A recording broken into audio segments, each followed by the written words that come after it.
není bezpečné. No, ale aby nevzniklo zase nejaké nedorozumenie, ja nehejtím akože forma družia pre nevestu. Strandy, všetko super, ja sama som tam bola, napriek proste všetkým plusom a minusom som spoznala Mišku, takže som za to naozaj vďačná.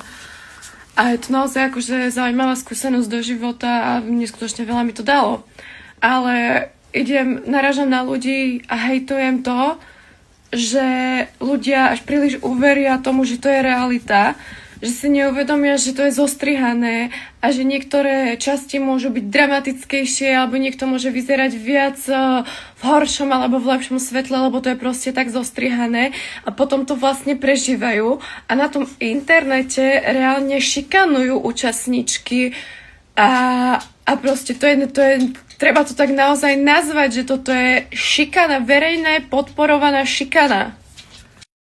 A úprimne sa hanbím za každú jednu účastničku Rúže pre nevestu, ktorá si dovolí proste otvoriť ústa na inú účastničku, ktorá je dnes v tej reality show, alebo proste točila tento rok túto reality show a ju bude urážať a nadávať jej a proste hovoriť, že má brať lieky, má sa liečiť na psychiatrii a podobne, keď proste všetci vieme, ako to tam niekedy náročné je a ako sa dajú veci zostrihať.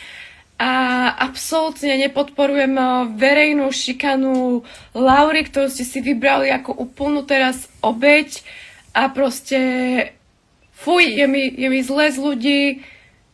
Nepoznáte tú babu a proste moc to prežívate ľudia a showky, ktoré takto ľudia prežívajú, proste reality shows by bohužiaľ mali byť zakázané práve pre toto.